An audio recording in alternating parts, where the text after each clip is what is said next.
कर्मचारी साथी लोग, गांव से पधारे हुए सदस्य, जैसा कि विदित है, आज हम लोग यहाँ 75वां स्वतंत्रता दिवस मनाने के लिए एकत्रित हुए हैं। इस अवसर पर मैं नमन करूंगा उन वीर शहीदों को जिन्होंने अपने प्राणों की न्यौछावर कर हमें आज़ादी का अवसर दिया। नमन करता हूं उन शहीदों को जो आज़ादी के बाद भी आज तक बॉर्डर पर अपनी जान गंवा रहे हैं या कुछ गंवा चुके हैं। नमन उन वीरांगनाओं को जिन्होंने अपना सब कुछ देश के लिए त्याग दिया। जैसा कि कोरोना के कारण कार्यक्रम को हमने छोटा किया है, मुख्य थीम इसमें यही निर्देश थे कि कोरोना की रखी जाए। मैं धन्यवाद देना चाहता हूं मेडिकल डिपार्टमेंट के उन लोगों को जिन्होंने संकट के समय में रात दिन कार्य किया। नगर पालिका के हमारे यूं की टीम, विशेष करके सहायक अभियंता हंसराज जी, जो रात दिन इस कार्य में लगे रहे। हमारे जो अध्यापक बंधु बीएलओ जिनको भी हमने नियुक्त किया, उन्होंने ईमानदारी के साथ में अपने कर्तव्य का पालन किया, उन सबको धन्यवाद। आंगनबाड़ी वर्कर्स जिन्होंने इस कार्य में सहयोग किया, उनको धन्यवाद।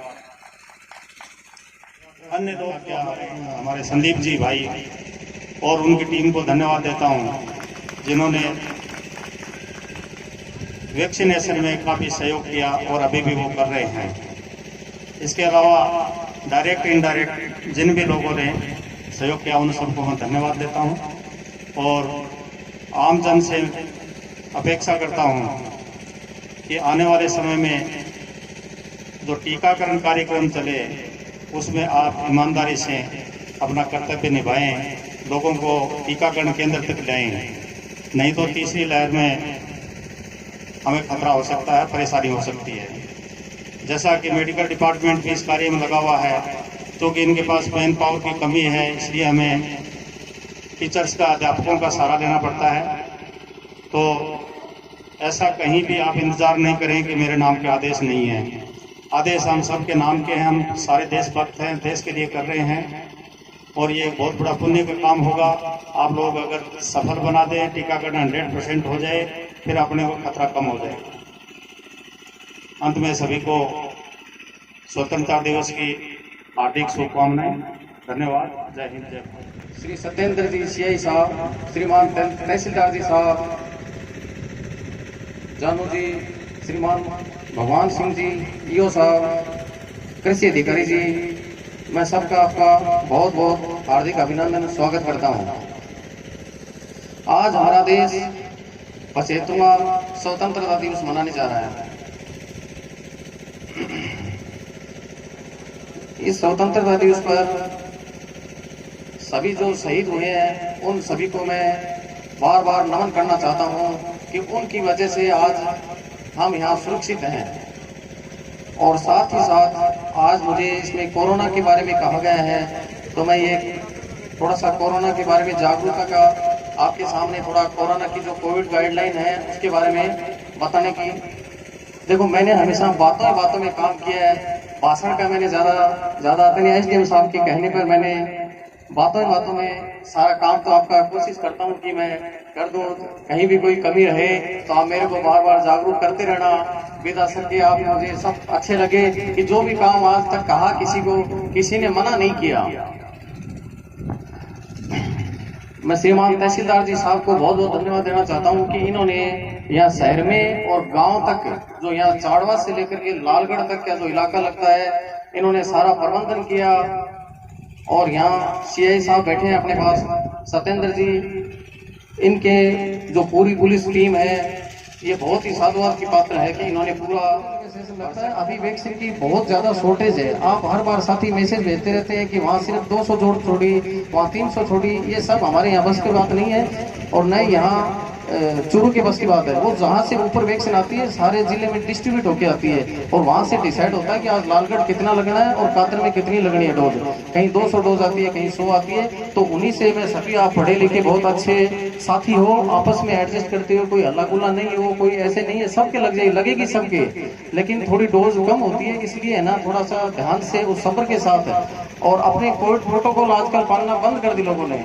वो कोविड प्रोटोकॉल पालना करते हुए यदि टीकाकरण कराएं तो एक दिन धीरे धीरे सब टीके अपन लग जाएंगे।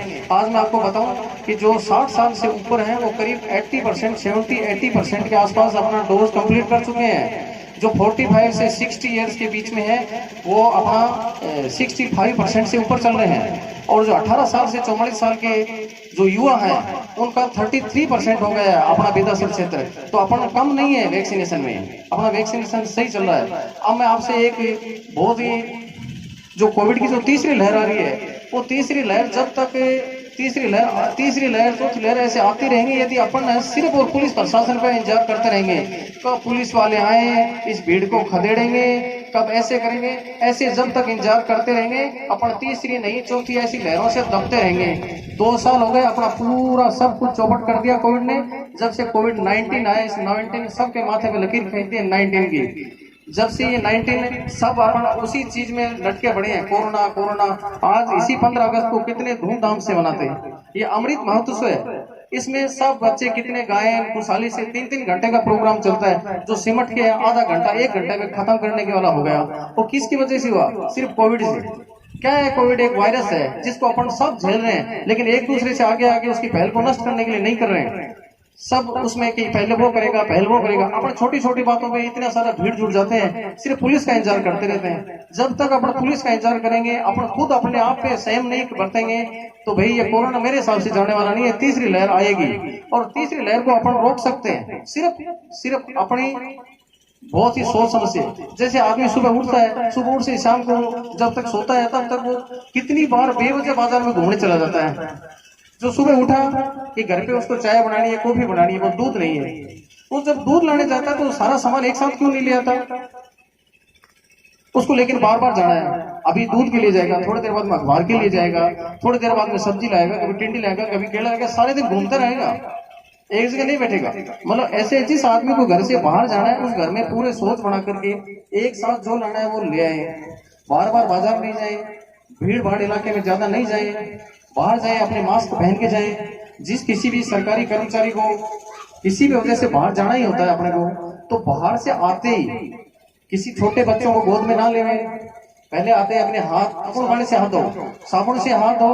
अपने जो बाहर के सारे दिन के कपड़े हैं, अपन कहाँ बैठे, कहीं ऑफिस में बैठे हैं, कहीं बाहर बैठे, किस जगह बैठे अपने कोई पता नहीं है। कोई वायरस ऐसे नहीं है कोई कहेगा कि मैं यहाँ वायरस हूँ, वो कहीं से भी अटैक कर सकता है। तो अपने घर पर आकर के अपने जो दिन की ड्रेस है उनको गुनगुने में पानी में धो लो, बहुत बढ़िया है, या उसको साबुन पानी से अच्छी तरह से धो करके उसको सूखने दो। और फिर जब आप अच्छी तरह से नहाए दो, अभी आप सरकारी कर्मचारी हैं, गवर्नमेंट कर्मचारी है सारे, वो भी स्कूल गए तो आएंगे। इससे वो क्या है, अपने घर वालों को 2021 से लागू आयुष्मान भारत महात्मा गांधी राजस्थान स्वास्थ्य बीमा योजना का दायरा बढ़ा करके पूरे प्रदेश को लाभ देने के लिए दिनांक 1 मई 2021 से प्रदेश के अंदर मुख्यमंत्री चिरंजीवी स्वास्थ्य बीमा योजना लागू की गई। अब इसका लाभ कौन ले सकते हैं? जन आधार डेटाबेस से जुड़े हुए वे परिवार जो निःशुल्क श्रेणी के अंतर्गत आते हैं वो इसका लाभ ले सकते हैं। इसके अलावा निर्धारित प्रीमियम का भुगतान करके इस योजना के अंदर जो पंजीकृत हुए हैं वो इनका लाभ ले सकते हैं। अब प्रश्न ये उठता है कि निःशुल्क श्रेणी कौन सी है? राज्य की खाद्य सुरक्षा अधिनियम NFSA के पात्र परिवार इसके अंतर्गत आते हैं और सामाजिक व आर्थिक जनगणना 2011 के अंतर्गत जो पात्र परिवार है वो भी इसके अंदर आते हैं। प्रदेश के अंदर विभिन्न विभाग, बोर्ड, निगम, सरकारी कंपनी के अंतर्गत सुविधा कर्मी हैं वो भी आते हैं। लघु एवं सीमांत कृषक भी इसके अंदर आते हैं। अब निःशुल्क श्रेणी के अतिरिक्त एक श्रेणी और है जिसको अपन अन्य श्रेणी बोलते हैं। वे परिवार जो सरकारी कर्मचारी और पेंशनर नहीं है, वो निर्धारित प्रीमियम 850 रुपए प्रतिवर्ष जमा करा करके इस योजना में शामिल हो सकते हैं। वैसे प्रीमियम भुगतान की दर 1750 रुपए है, लेकिन 850 रुपए सरकार वहन करती है। हमें प्रति परिवार 850 रुपए जमा करवाने होते हैं। अब इस योजना के अंदर साधारण बीमारियों के लिए 50,000 रुपए प्रतिवर्ष और गंभीर बीमारियों के लिए 4.5 लाख रुपए की राशि प्रति परिवार तय होती है। अब इस ये योजना केवल आईपीडी के तहत ही मान्य होगी। आईपीडी का मतलब है अनुभाग के अंदर भर्ती रहकर ही हम इस सुविधा का लाभ ले सकते हैं। अब इस योजना के पैकेज में क्या क्या चीज आती है वो मैं बता देता हूँ। पंजीकरण शुल्क, बिस्तर व्यय, भर्ती व्यय और नर्सिंग व्यय, शल्य चिकित्सा अगर हो, संवेदना हरण यानी एनेस्थेसिया, ऑक्सीजन, ओटी, दवाइयों का व्यय, एक्सरे और जांचें जितनी भी है वो इसके अंतर्गत आती है। और मरीज जिस बीमारी के लिए अस्पताल में भर्ती है उससे 5 दिन पूर्व और डिस्चार्ज के 15 दिन बाद तक उस बीमारी से संबंधित अस्पताल में जितनी भी जांचें, दवाइयां, डॉक्टर का परामर्श शुल्क है वो सभी इसके पैकेज में शामिल है। अब 1 वर्ष का शिशु अगर है और वो परिवार के साथ नहीं जुड़ा हुआ है राशन कार्ड के अंदर, तो उसकी चिकित्सीय सुविधा भी इसके अंदर लागू है।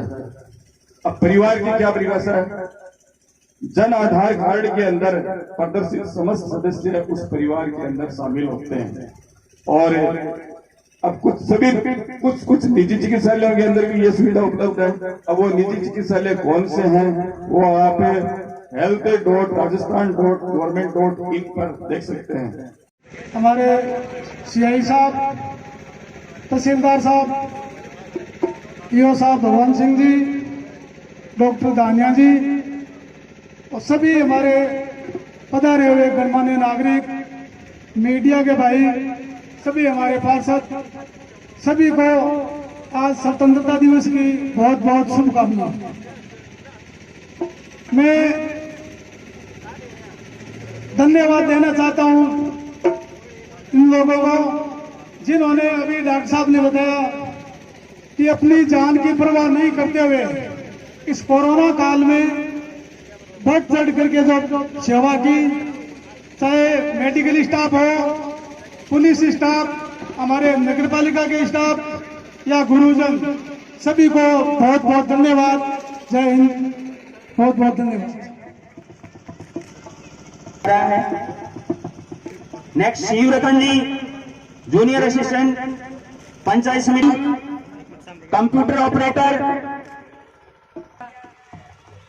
हंसराज जी सर, संवेदनशीलता के साथ बहुत ही जिम्मेदारी से आपने अपना कार्य किया। फायरमैन छोटू राम जी, का बीता सर से आपने भी बेहतर मैनेजमेंट का कार्य किया, कोविड का कार्य किया। गिरधारी लाल जी बेहतर सेवाएं दी। विजेश कुमार जी रेगर, अमिलाल जी सर से भी आग्रह करूंगा। उपखंड प्रशासन आज सम्मानित करने जा रहा है। दिनेश कुमार जी कुमावत, मैनेजमेंट में बेहतर प्रदर्शन किया, बेहतर कार्य किया। व चिरंजीवी योजना में प्रचार प्रसार में बेहतर। महिला सुपरवाइजर, आप आंगनबाड़ी वर्कर हैं, वार्ड नंबर 14, बेहतर। श्रीमती जी मेंस के कार्य को सुचारू रूप से। अमृति जी मीणा, सहायक वनपाल। सीताराम जी बावरी, आप पर्यावरण प्रेमी। कोविड-19 मैनेजमेंट में सेवाएं दी। कोविड-19 मैनेजमेंट और कोविड-19 में बेहतर कार्य किया। संतोष जी पवार, एएनएम सीएचसी विदा सर, आपकी भी सेवाएं वैक्सीनेशन के दौरान बेहतर रही। एएनएम पीएचसी चाड़वास उपस्थित हो तो आ गया है। आप भी चाड़वास में पोस्टेड है, पीएचसी में। श्री हेमाराम जी बुगालिया में उत्कृष्ट कार्य किया। श्रीमती बबीता जी आप एनएम प्रथम, आप पीएससी लालगढ़ में सेवाएं दे रहे हैं। डॉक्टर मनीष जी सोनी, झारखंड प्रशासन आपको सम्मानित करने जा रहा है। डॉक्टर दीपक जी कुमावत, आपने भी कोविड-19 में बेहतर प्रबंधन मैनेजमेंट का कार्य किया, बेहतर कार्य किया, जैसे जागरूकता है, टीकाकरण का कार्य है। कोविड-19 में हमारे अधिकारी और कार्मिक जिन्होंने टीचर गोंदार पुणे, इन हीरोज के लिए तालियां बजाएं। स्काउट गाइड के रूप में आप भी सीबीओ कार्यालय विदासर से ही हैं। आपने तो आपको आज जोरदार तालियां बजाएं अपने